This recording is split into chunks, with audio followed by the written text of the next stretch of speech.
Okay, we have now turned on the recording function for archive and playback on the Effective Teaching and Learning website.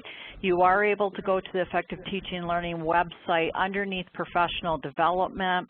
It's listed under 2014-15 for faculty, and then for administrators and evaluators. These sessions are being recorded and placed there for anybody to go view that are unable to attend these sessions. You are now being recorded, so please keep that in mind. To make your screen larger, there's a diagonal two-pointed arrow in the top right-hand corner. If you click on this, you'll be able to view this session full screen. Also, in the top right-hand corner, you'll find a tab or a list of participants, and below that, the same for the chat screen. We are going to use the chat screen during the session, so please type any and all questions or comments using the chat function during the presentation. And finally, in a WebEx, background noise is a huge distraction. I need to ask all of you to mute your telephone, headset, or microphone. Welcome to our third Faculty Growth and Evaluation Professional Development for Academic Leaders who are evaluators. My name is Allison Rhodes, and I'm an Academic Improvement Specialist with System Academics. Just so you know, these sessions are hosted monthly and will be 1 hour via WebEx. Remind your colleagues that could not be here that they have the ability to listen to the archived sessions, and we are tracking participation. Today, I'm delighted to introduce our presenters. Tim Stein is the Dean of Business Technology and Criminal Justice at the Muskegon campus, and he has been with Baker College for 28 years, and he has extensive knowledge of online engagement and faculty mentoring. Tim's enthusiasm for making things work, no matter what the situation, is part of his positive reputation in the Baker system. He is very involved in Blackboard usage groups and numerous technology and curriculum projects. Dr. David Gomez is the Business and Technology Dean for the Jackson campus. He has been with Baker College for a little over a year, and prior to joining Baker, Dr. Gomez worked in various management positions within the airline industry. For the last 5 years of that tenure, he focused on training and leadership development, so his experience involved in providing constructive feedback at all levels of the organization is a huge benefit for the institution. And with that, I believe what I'm going to do is Tim is going to begin. So Tim, I am turning the session over to you right now, and we can get started. Okay, great. Thanks. Welcome, everybody. Great to have you here. And David and I are looking forward to doing the best we can to at least kind of get you up to speed on what's happening here and what we're doing. So hopefully you can see my desktop now. Is that pretty much the case for everybody? Yes. All right, great. One here. All right, so we're going to use, as Allison said, we're going to use the chat room, and I'm going to ask David to kind of monitor the questions that might come up there for me. Sometimes I kind of tend to miss those as they're coming up. So David, if you would be willing to do that, that would be awesome. Okay. And we will kind of take it from there. All right, so, and I have to thank Allison for that wonderful introduction. I was kind of wondering who she was talking about, actually, but I do appreciate the kind words. Thank you. So today we're looking at feedback that works and reinforcing the use of Blackboard and the various professional expectations that we have in Blackboard. And I apologize if we're a little glitchy today. We are having some computer issues in Muskegon. We're on some temporary patches due to some switches that failed on our system. So hopefully that will not affect us today. Goals of the session are to help you guys provide constructive feedback to faculty, on the use of Blackboard and the professional expectations as they're relating to the FTEP process out there. And I have no idea what my computer is doing that to me.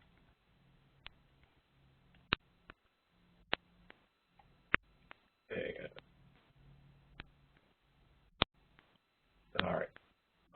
So we're going to look at Blackboard-related items that are on that observation form, and then look at some ways we might provide feedback or help to those people we're observing in how they could use Blackboard more effectively and give them some objective things to shoot for in that regard.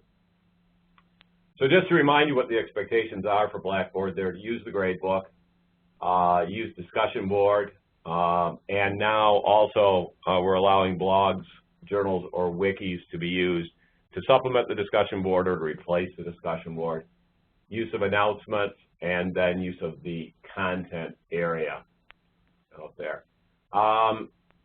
So let's kind of figure out what right now you think might be one of the larger areas of concern that we might be looking at or dealing with in the realm of Blackboard. What kinds of things are you thinking are going to be those areas right now?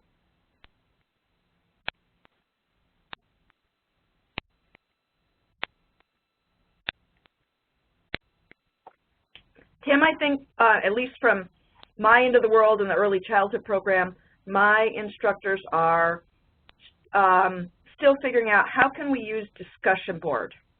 Okay. That's been the one. And people are either using it, the end result is many of my instructors are using it every single week, and they find that very frustrating, and so do many of their students, because the subject matter is not particularly useful or helpful. Okay. So Liz is thinking discussion board. Looks like from what I'm seeing, other people are kind of saying discussion board is probably going to be the larger area of concern as we go through that. Looks like that's what David has. Cindy said discussion board. Looks pretty unanimous on discussion board from what I can see out there. And from what we've looked at, based on some sampling I did, because I was kind of curious what that might be too. So I looked at 647 different course sections, and basically what I found was 53% of those course sections are using discussion board, 72% are using assignment links, 82% are using gradebook, and 87% are using content items. Now, it's very raw data. I didn't filter that for UBD classes versus non-UBD classes. And although I tried to filter out, you know, some of the WRKs and some of the oddball sections that might be independent study or other things, there might be a few of those in there when I went through it. But as you guys pointed out, discussion board does seem to be the biggest area that we have of concern right now. Now, there is some good news in the data, and that is that 91% of the courses in that data pool are using Blackboard to some degree. But when there's good news, there's always seems like there's bad news.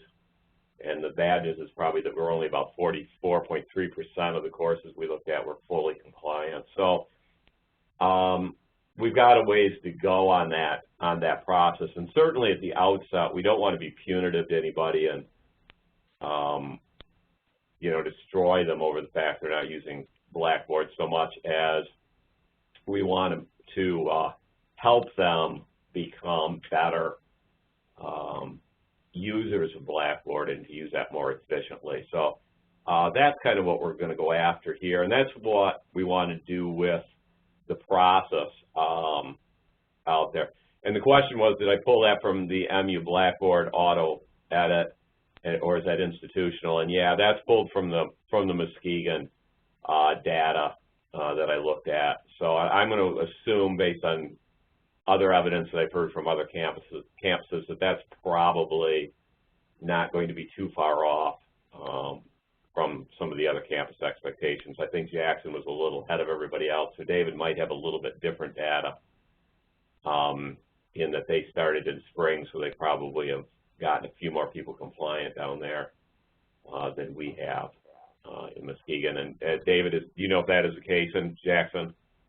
Our numbers might be just a little bit higher, but one thing that I did go to a lot of classes online and engaged in the Blackboard, and I think one thing that always helped me and my fellow students was that connecting it to your area of expertise. So I benefited greatly by taking the material that was taught in the courses and connecting them to the airline industry and figuring out how to apply the information that's being taught.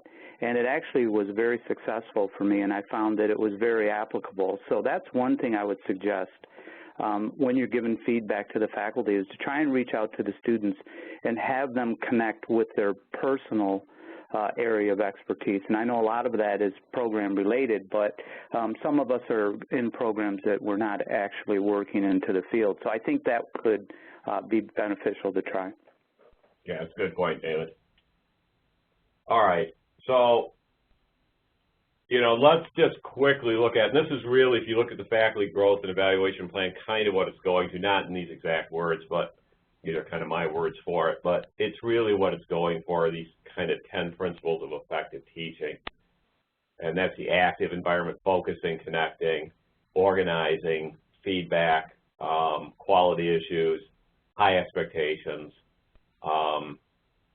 motivation enhancing, creating interaction and communication, and time management in a productive way. And those are all things that Blackboard is very set up to do and very good at helping us do. And to kind of put that in, we kind of put that into a narrative for you, example. And, really you can post a problem or you can post homework on it online, which would get to that active stuff. We can certainly ask for things to be submitted prior to class sessions to help them manage their time better. We can ask or get answers and get them derived from various course materials or PowerPoints. So that would help focus, and that certainly helps connect knowledge, which David was talking about.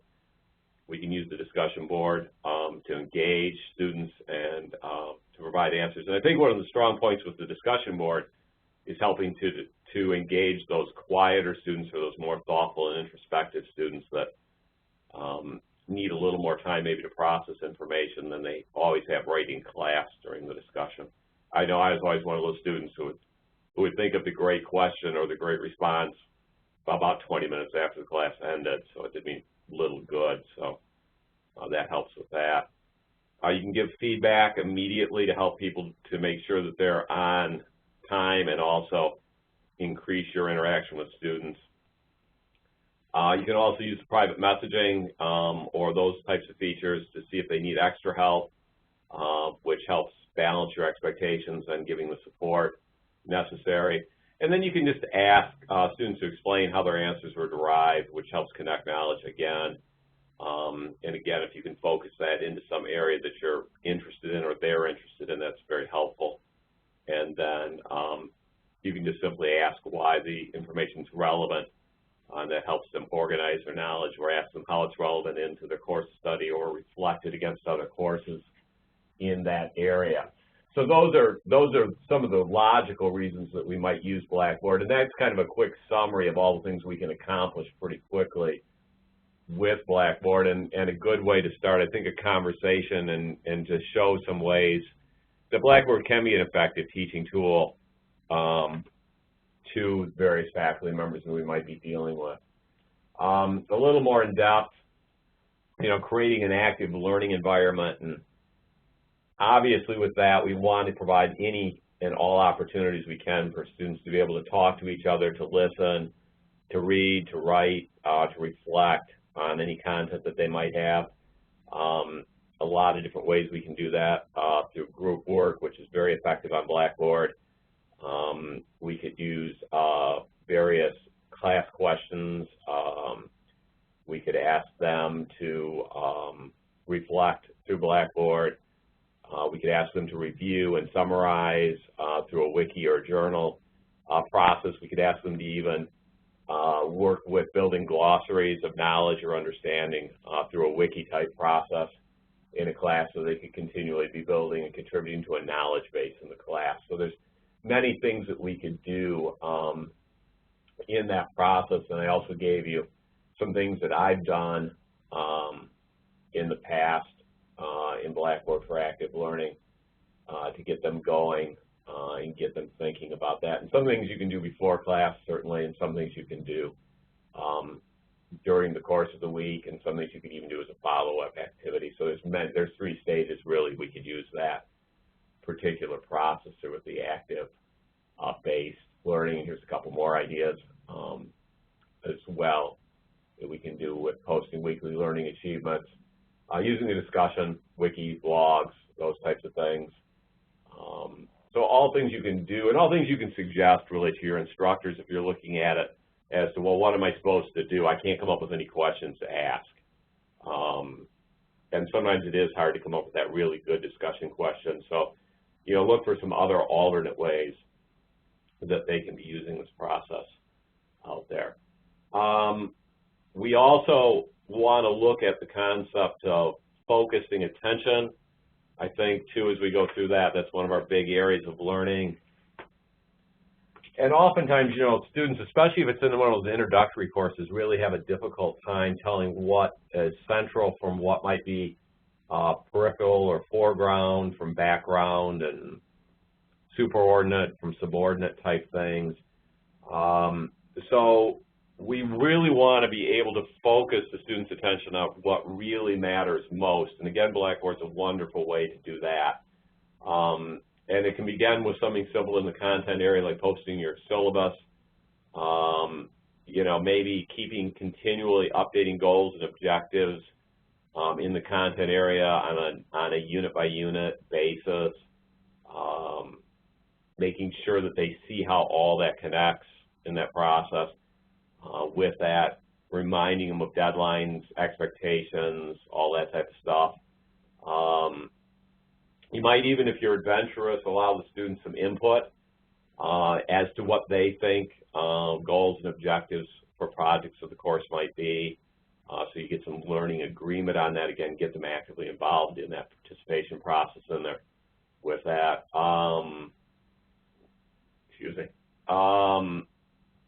You can obviously post as much information as you can that's clear and complete. Gives you a great ability to answer broad questions, to clarify misunderstandings, so you don't answer the question a little bit differently if it's asked 5 times by different students, and create some problems in that regard. So we can do that. Keep all the documents up to date so that they can see those things, keep them updated in a timely manner. It's very helpful to the students, and a great use of the content area in there. Quizzes, and those quizzes can be formative, or they could be used for assessment purposes. A lot of different ways we can do those in there. Maybe a review quiz, maybe a self-guided quiz to help them through the learning material, to make sure that they're focusing on the points that you think are important. Make sure you're telling them what they should be looking at in that process. Great way to keep them checking the site is just give them lots of content. It's like any blog or anything online and social media. If you want people to go to, if you want people to use it, you have to use it and keep that information up and fresh and interesting, so that the students will want to keep checking back frequently to see that interesting information and know what's in there. So you want to continually keep that running. If you put up an announcement in week 1 and you leave it there, and I keep looking at the same announcement for 3 weeks, I'm not really motivated to come back into that Blackboard site, because I don't think anything's happening there. So again, you want to keep that information fresh, current. Really does not take a long time to update an announcement, or to put up, hey, there was a great news story on NPR today, or there was something really cool on CNN, you might want to check that out, or here's a really cool link to a YouTube video on something that I saw that's relevant to what we were talking about or are talking about. And those are easy things to just keep going and get up there so the students can look at it. It takes literally just a couple minutes to do that. And you can do it. Oftentimes I'll see something or hear something, and I'll just put it up to Blackboard through my phone app and just throw it up there real quickly. And I can do that, you know, in a minute or two and keep that content current and fresh. Use the assignment form and quizzes to ask students something about a task at hand. You know, why are we doing this? What does it accomplish? What's the purpose of it? How can we utilize that information? What other ways can we use this information?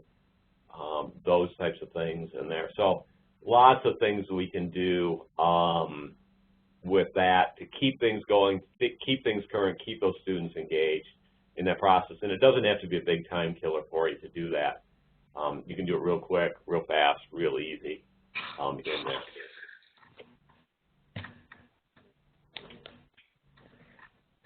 Right. So the other area that we deal with is connecting knowledge. And another great thing we can do through Blackboard is keep that knowledge connected. Meaningful, appropriate connections that students can make so they know what they're learning. And again, great use of this with the discussion board to just see what they're doing and ask them how it's working and get it really into their memory and get into those processes and getting them using that information more than just trying to get it through a rote memory in there. So what kinds of things are you doing or are you seeing instructors do that's effective to connect knowledge and make that work in the Blackboard site right now?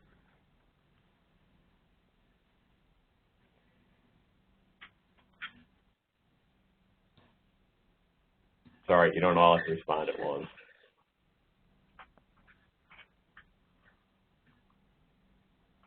Hi, Tim. This is Dave. I'm going to chime back in here. So the way that I like to try and connect knowledge when I'm facilitating or helping develop is Dr. Sherwood and myself, we're piloting a couple of the blended learning.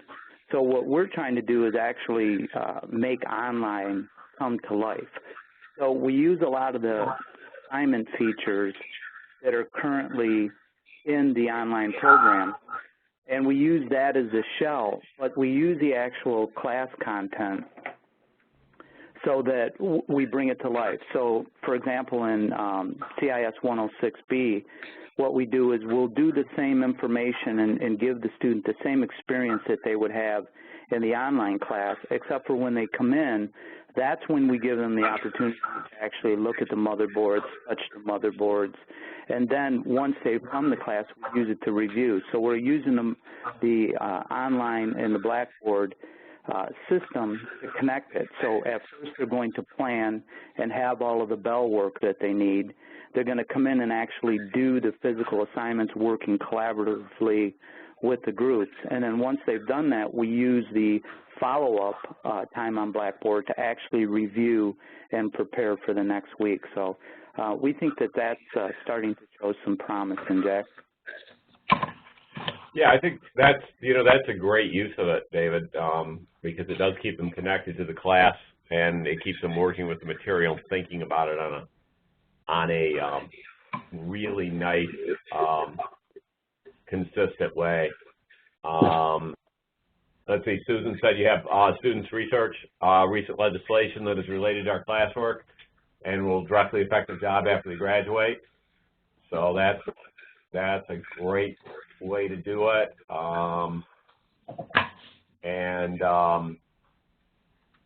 Have students locate timely relevant examples of topics online and post them to the discussion board. That's also a really great way to do it. And keep them coming into it. And it also keeps them looking for stuff continuously in the outside environment, which I think is a great process in there. Hey, Harold, I think your phone might be live. Could you mute your phone for me? Yeah. All right, thanks.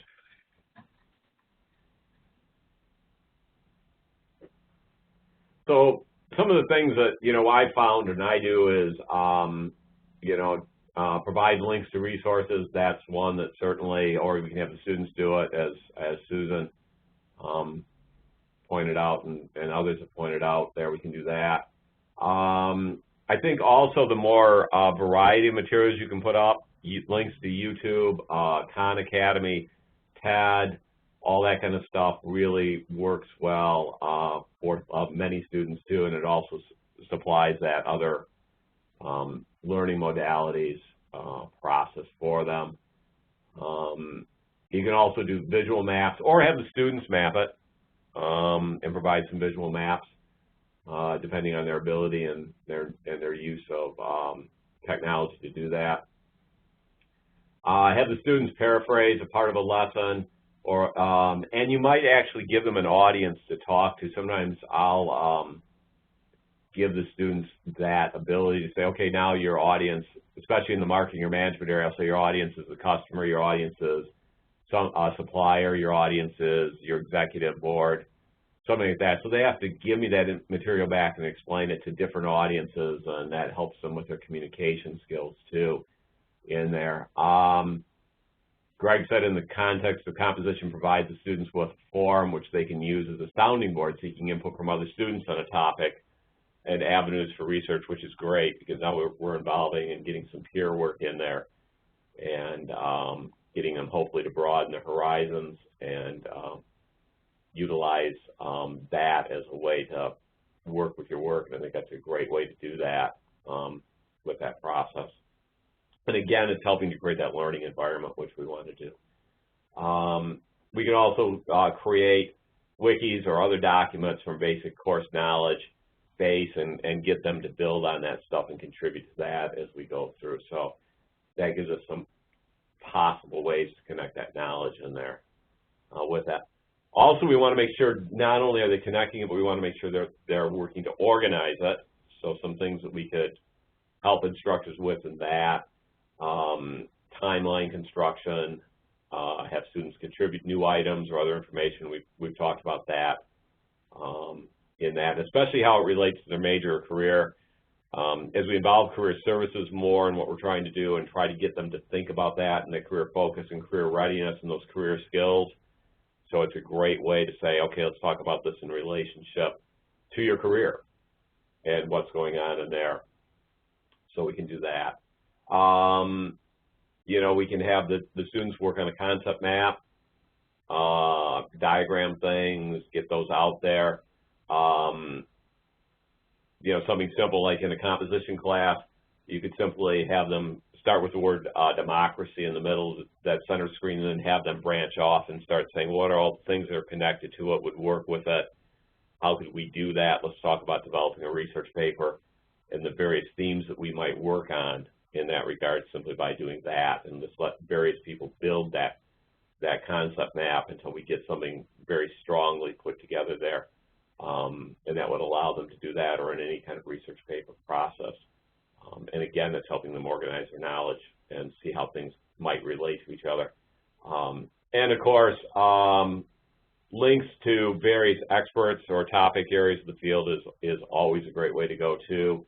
A lot of great material out there. It gives you a great opportunity to bring a lot of really qualified speakers and other people into the class that are talking about relevant areas, and so you can start seeing that connectivity again in the bigger and broader picture. And again, those are things that you may struggle to find time with in class, and they're difficult to work into class, but it's great to work them in on Blackboard so that the students have that ability in there. And of course, the big thing that we're after is helping them organize their information in a way that's meaningful and purposeful for them, so that they can retain it and figure out how to use it as they go forward in the course. So that's what we're after most of the time or all the time with that. Feedback is obviously going to be important to us, and I think when we look at the statistics, we actually saw some really good feedback for the grade center process, and that's really kind of a nice thing to see.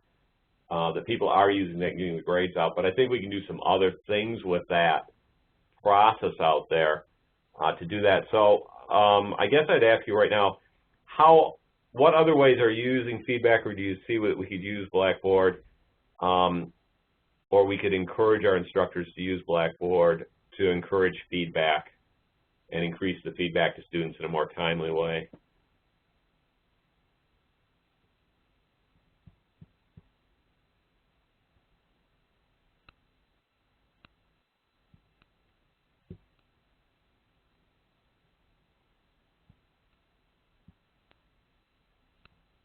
You know, some of the things that I'm doing out there would be to, you know, give more directed feedback. If I give a quiz or something like that, where I can actually go in and give them answers in specific areas to go to on that quiz. And sometimes the quiz is just simply a review quiz, but I can give them specifics of, we talked about this, or go reference this PowerPoint slide, or go back and look in the textbook here for specifics. Under that quizzing thing, you can give them very directed places to get answers and work with that. Surveys are another way we can do it. You can do anonymous surveys. You could do that type of process, get them building that in with it so that they can be responding. Student discussion board posts.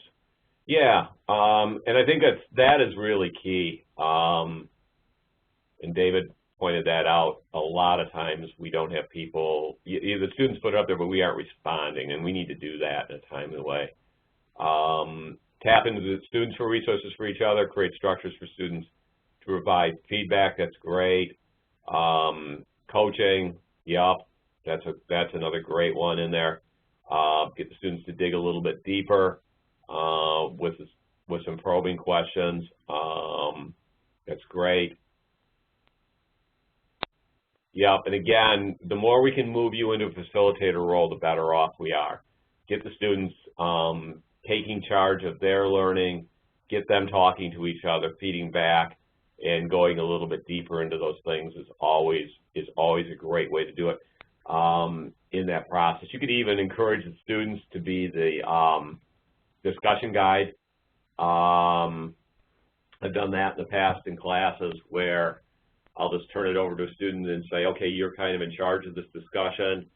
Come up with some ideas. I just kind of sit back on the side and just kind of nudge or direct as I need to in that, but again, get them taking responsibility for doing that in that process, and then you can kind of work with that student individually to help them with how to do that, and then you can kind of guide that discussion where you need to, but again, it's getting them involved in that process in there. Grade book, of course, we want to make sure our grades are always up to date and timely in there. If you're using the assignment link, then that works out real well. And Cindy pointed out that we could use small groups, which is a great way to get that feedback and get students working together and tackling assignments or concepts in their groups, and then reporting out of their small group or something along that line, and that gives us power collaborative learning too in that process. So those are a lot of great ways we can do it. I think also one of the things is make sure that when you're looking at your faculty and they're using Gradebook, make sure they really know how to use all those feedback functions in Gradebook, so that they're aware that they can grade, they can add notes to assignments, they can give pretty comprehensive notes to the students back right through the assignment links, which is a really great and easy way to do that out there. And I know we've got some really nice training videos out there that you can even refer people to on the sites. Mark Verhoeven did a really nice one on Gradebook and how to make all those features work in there. So there's a lot of cool things you can do with that to get feedback back in place to the students. So obviously we all want feedback, want to know what we're doing, and certainly regular feedback is going to help these students from going into creating major errors or compounding errors or running off into dead ends. And we don't want to have to make people unlearn things. That can be very difficult to do. Also, when we get to motivation, it's very motivating. I think Cindy's point about having small groups works really nice. because oftentimes being responsible to your peers kind of motivates you a little bit more than if you're just singularly responsible. And sometimes we'll get people to step up their game too a little bit in that process. So we can coach them also on some actual work-related skills and give them feedback on those soft skills also. So that's kind of a nice plus in that process. So that's what we want to do. And the more feedback we give them,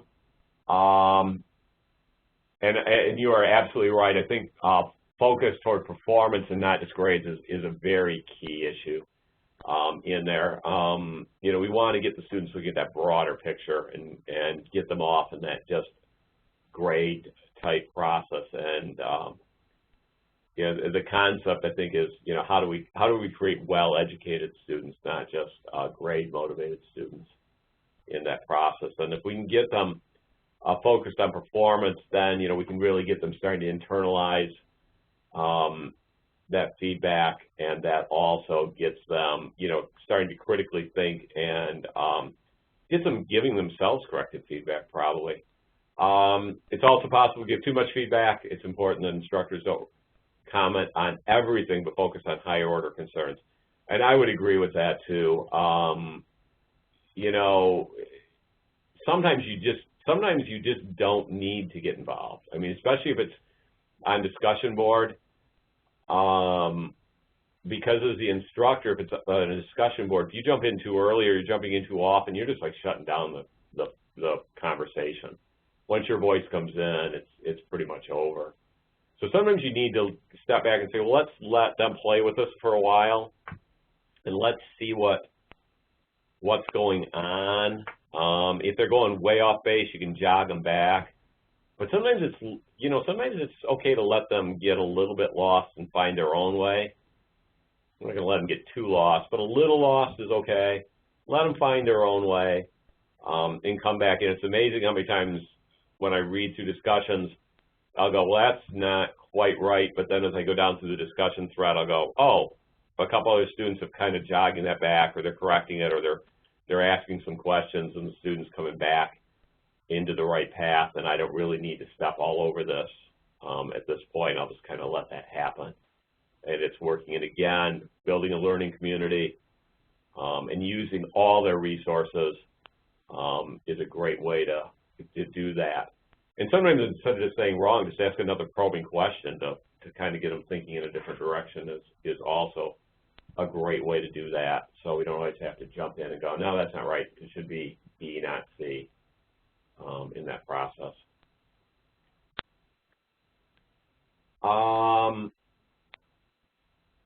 So we want to make sure also that we're getting good quality in that process as we go through that. So we want to make sure we're demanding good quality in it. And we have to make sure, I think, too, that we're using some of the rubric functions. Many of the courses have built-in rubrics, so we want to make sure that we're evaluating and making sure that we're checking to make that our faculty are using those. We're switching over to the Blackboard-based ones starting in winter term from the Waypoint process. And that may be something a little bit new to some of our instructors, so we want to make sure they're aware of that. But we want to make sure that if we've established it, they're using it out there. But we also want to make sure for other things that are not established that they're giving a good criteria to the students, so students know what is expected, what formats, what we're looking for depth, all those types of processes in there. With it, students can basically hit any target we give them as long as the target's not moving. So we want to make sure we aren't creating a moving target for them out there. And we want to help our instructors use Blackboard in an effective way to really establish what that target is and give clear direction and functions. The nice thing with the rubric is we can certainly give them the rubric in advance. I always make sure the rubric is clearly visible for exactly what I'm expecting so the students can see the rubric and know exactly what I'm going to be grading them on. So if they have any questions, they can easily go to that and take a look at that. That also gives them good time management as to what they need to do and where they need to put their emphasis in the project. Post examples of what you think is good work, bad work. so they have an idea. Give them the standard to look at. You know, it's perfectly fine to do that.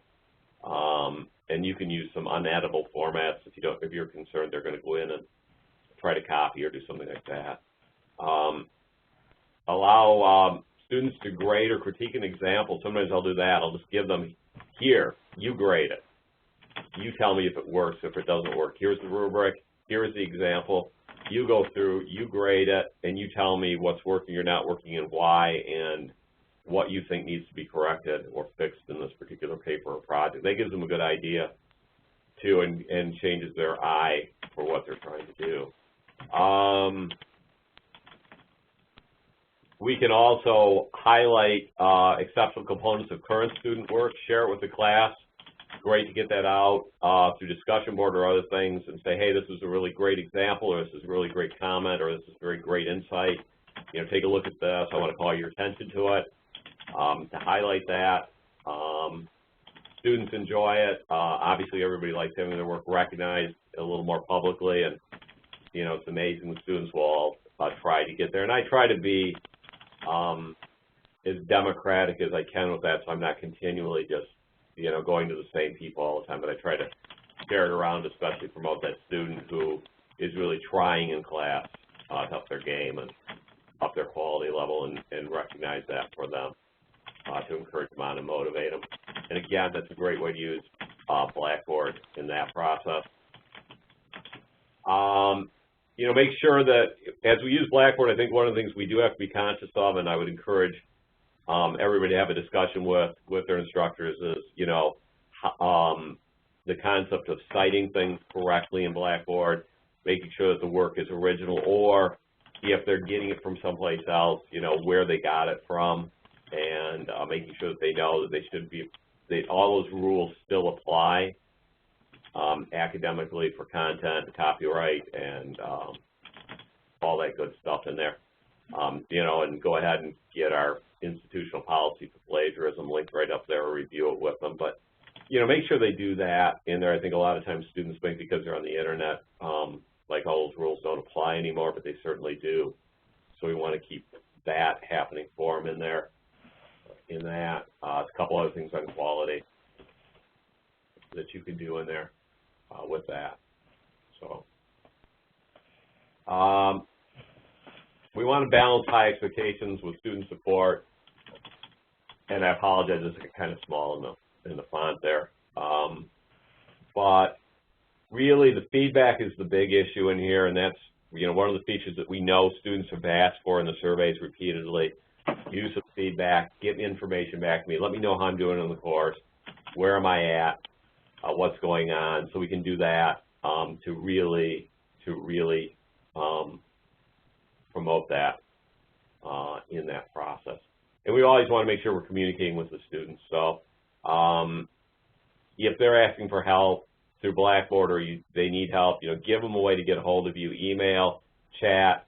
The email feature in Blackboard is a great feature for the instructors to be using to quickly and easily disseminate information, clarify information, or talk to one or two students, or talk to a small group real quickly with that process out there, announcements, all those types of things to keep that in there. If we're going to have the expectations, then use Blackboard to support those expectations, give them a lot of good information, a rich environment to continue on with that. Somebody pointed out they use the rating feature in the discussion board to rate the work of their peers and help them produce quality. I think that is a great use of that tool out there. And again, it's getting the critical eye of the student involved. It's getting peer-to-peer education in there, creating a great learning environment, doing a lot of good things, and it's a great use of that tool in a very effective way for the students to do that and help the students then produce and build better quality. And that's helping support the students as well in that process with it. So that's a great way to go with that process. And of course, ultimately enhancing motivation to learn. We want to produce lifelong learners in today's world. So, you know, anything we can do to post intriguing questions, scavenger hunts, sharing news feeds, links that relate to the course. Having students develop wikis that are specific to the course and to their major would work well. And again, for those struggling with how to use the discussion board in my course, the wiki or the journal could be a really great alternative as opposed to just the discussion board. You know, get the students help in deciding what you want or what they would like to see those look like. So that would be a good possibility in there. Pre-tests to demonstrate or find gaps in knowledge and post-tests, of course, to see how did you do and where are they at. That would be a great way to do it out there. I'm trying to get us through here a little bit quickly so we got some time at the end for questions. So encourage faculty to student and student to student interaction. We've talked about that, and you've had some really good examples of how we might use those things in there as well. But again, you know, encourage your faculty to set guidelines and boundaries of when I'll be on Blackboard, how quick you can expect me to respond to things in the discussion forum, you know, when you can call me, those types of things. Guidelines on how you're going to use Blackboard, how they're going to use Blackboard, how you're going to handle various communication processes with them so that they know that. So that'll work for them. You know, if you have faculty that want to push it a little bit farther, we always have that top tier of faculty that are in the upper 20% and are very aggressive technology users. You know, I would consider those, ask those people to push it up a little bit. So, you know, I go in and you're doing really good. You're using Blackboard on the areas that we're asking for, and yet the faculty are enthused about it. I would ask them to go farther then and say, okay, let's talk about how you can push this up. What's the next act for you here? What other features in Blackboard could we use? Maybe could we start looking at some Google Documents? Could you use virtual chat, Hangouts, those types of things? I use virtual office hours for my students. A lot of my students are working adults on my upper level classes, so it's very difficult. During the day, my office hours on campus don't necessarily align with when they can come see me or easily talk to me. So I'll do virtual office hours for a class through Google Hangouts. They just know I'm going to be on say Thursday night from 6:30 to 8:30, and they can just come in and chat. And I can have multiple students in at the same time in that Hangout. Works out very nicely. We can be chatting back and forth. We can have, you know, multiple people chatting on the topic and clarifying answers or answering questions. And it's just another way to contact me or deal with it, and it's a little more personalized and a little more real time for them. So we have all those things we can do now. And so those would be maybe the next acts, that if you have that really good faculty member who's really taken everything in stride and is working with it, we don't want to just say, hey, that's great, but let's maybe give them some other goals and ideas of how they can use things and encourage them to build more content in and use a lot of the other features in Blackboard and start using maybe the Google Docs and other things that we've got. So there are ways, even for those people that are performing at the level we would like them to even push them up a little bit higher, using those types of things in there. And from time management, you know, if we got people that want to do it, you can start using the calendar for the class so that they have that available. They can see everything in that and when everything's available with that process. Sometimes I'll even let my students just choose a due date on one assignment. I'll say, you know, you pick the due date, you tell me. As long as I get it in, you do it. You tell me what's going to work. It kind of gives them some project management skills in there, so that's not too bad in that process. So that'll help out. Always remember whatever you're doing is make it sure it's balanced. Don't go in and kill them on discussion board one time and then go, well, that was really cool, but this now I'm going to switch over and do this. Keep everything kind of balanced so the students don't feel overwhelmed. They feel like there's a balance, there's a rhythm to what's going to happen and how it's going to happen. I use very much the online process when I set up my courses, even my on-ground courses, to create a rhythm so students predictably know that I'll have a discussion question posted on this day, that they're going to respond by this day in the week. It's always going to be the same day it'll come up. It's always going to be the same day for response. So they have a rhythm, and they can kind of get used to that and get that into a pattern. It gives them ability to manage their time instead of me just randomly popping in all over the place with things, so that they've got a rhythm and they know what they're doing, and they can start patterning into their life and making that work for them. So I would encourage you to do those kinds of things as well. So that's probably enough of me talking. David, you got anything you want to add at this point? Yes, thanks, Tim. I think what we need to do is, because we're working with adult learners, is really provide that value for the faculty member and the students on how this can help them connect and organize their time in from there. You know, I think the facilitation is very important, and we take that role rather than an instructor in the Blackboard process, and as Tim mentioned, really allow the faculty to facilitate and the students to engage and connect the material to their personal lives in there.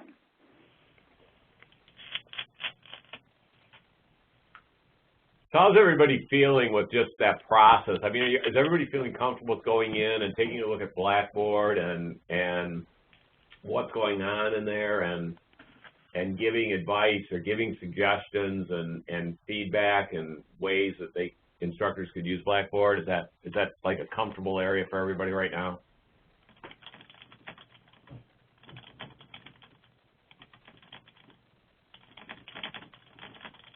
I appreciate the TED Talks advice there. That's something that, honestly, I just don't think of very often, so I'm glad you brought it up. And that's something I'll probably use in the future, and it's definitely something that I'll pass along to my colleagues. So thanks a lot. That's very helpful. Sure. Yeah, one thing with the TED Talks that I'll often do is I'll just put it up and I'll say, hey, take a look at this. And then I'll just say, tell me your 3 greatest learning takeaways from this, and just post them to Blackboard, because everybody takes something different away, and that's kind of a great way to start a discussion. Hi, Tim. Hi, everyone. This is Lisa. You know, going back to your question about in terms of comfort level and going into courses, I think that's a real opportunity for all of us when we think about faculty and where they are in terms of their comfort. We're really on a continuum. While we have a very high percentage of faculty using those functions within Blackboard, as the chat board showed early in the hour, that's still an opportunity in terms of quality, and I think there are many of us who still are looking for something, I guess, rather concrete in terms of how do we scaffold faculty to really help them emerge with a skill set to do all these things, which is a lot, right? So we have to start small and grow big, but I think it's an important conversation, especially as we move forward and we really sink our teeth into a blended learning concept or a blended course offering. So I think that the topics that you discussed today were really rich, I think, of high degree, very in-depth for a lot of faculty. Certainly your experience and expertise shines through in the detail that you provided. I mean, what do other people think? Do you think that we're at a point as an institution, as academic leaders, that we need to, for the most part, do we need to start smaller and perhaps at a different scale, take some of these ideas and translate those to something very doable for faculty? I'm not sure if this directly addresses Lisa's question. This is David Hultgren. But I really liked the way you organized your presentation, because I think it gives us concrete things that we can provide feedback to evaluators on creating an active learning environment that you talked about, focusing attention, connecting knowledge, helping students organize their knowledge, and finally providing timely feedback and demanding quality as well. I think those are all really good things for us to be thinking about, and they're almost criteria that we can be looking at as we go in and look at faculty members' Blackboard posts. I agree, David. That almost gives you a framework, right? Exactly.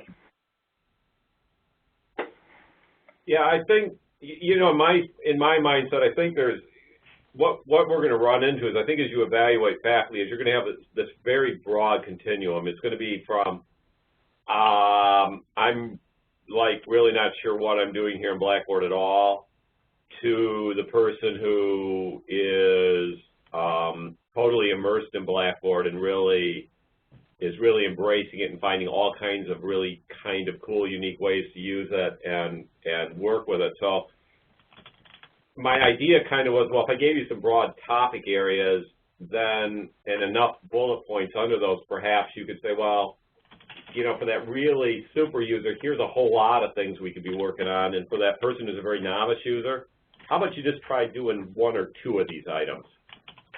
And we work to those.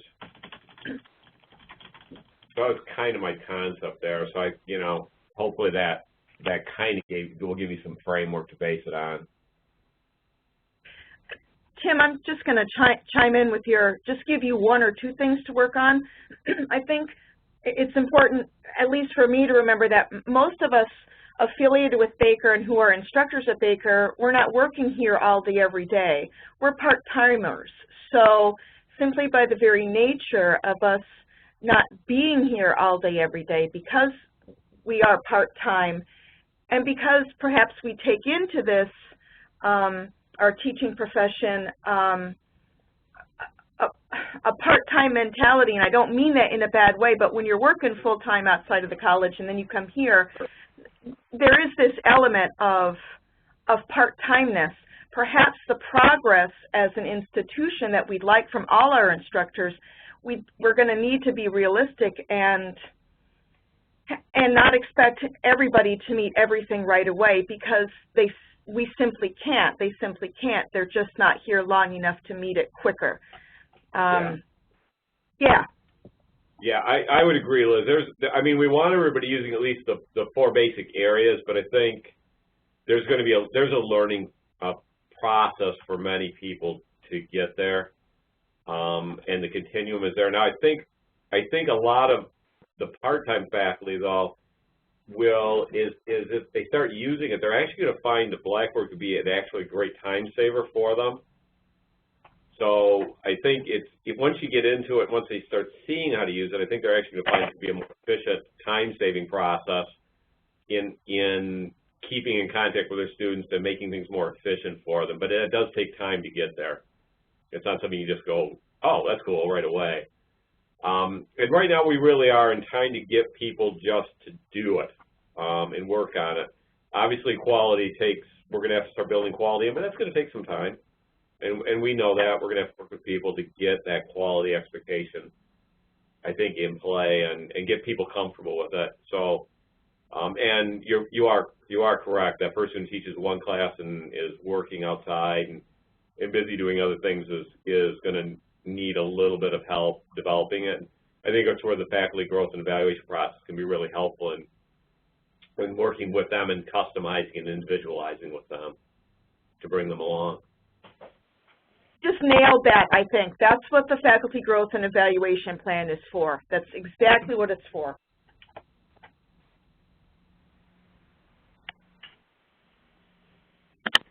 Let's see. I've been using Blackboard Discussion Board for many years, interested in exploring more options to continue to improve student engagement. Yeah. You know, I would agree. I've been using I actually go back to the old Convene days when we used to use Convene before we had Blackboard. And, I'm still finding all kinds of cool things I can do, and I think somebody earlier suggested talking to other faculty. That's great too. I mean, if we can get faculty talking to faculty of how they're using it and get some of those dialogues and forums going on your campus, you know, I learn things all the time that I hadn't thought about or I forgot about or I never thought of applying that way in the classroom from other faculty. And I think the other thing too is just encourage your faculty to ask students, hey, can I do something different? Is this working for you? Is there another way we could do it? How's it working for you? Could I change it up, do something different? And the students I found also have been very helpful to me over the course of the years in developing my setup and my rhythm and how things work and how they want things back. And then, you know, voice of the customer is never a bad voice to bring into the discussion.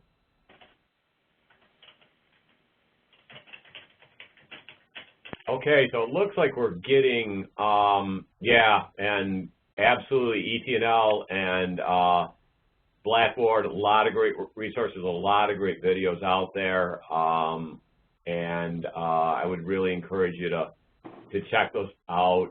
Blackboard site itself has got a lot of great little short videos, so a lot of great resources that we build or other resources you can explore for a lot of good ideas. So, you know, those are always great things that we can turn people on to and suggest that they take advantage of out there. Tim, All right. PowerPoint going to be available? I think that Allison recorded the session, so this whole session should be available from you in that round. If somebody doesn't want the session but just wants the actual PowerPoint, if you want, just email me and I'll be happy to send you the PowerPoint itself if you'd like that. So no problem with that. Thank you. All right, so we're about at the end with there, and so unless there's something else, I'm going to send it back over to Allison, I think. Yeah, to wrap hopefully. up.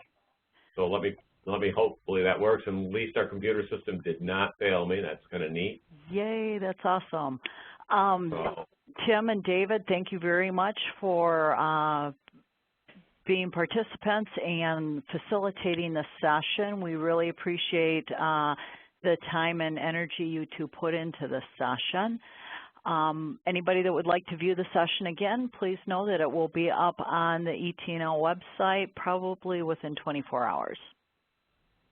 great. Okay, thank you. All right, everybody, have a great day. Thank you.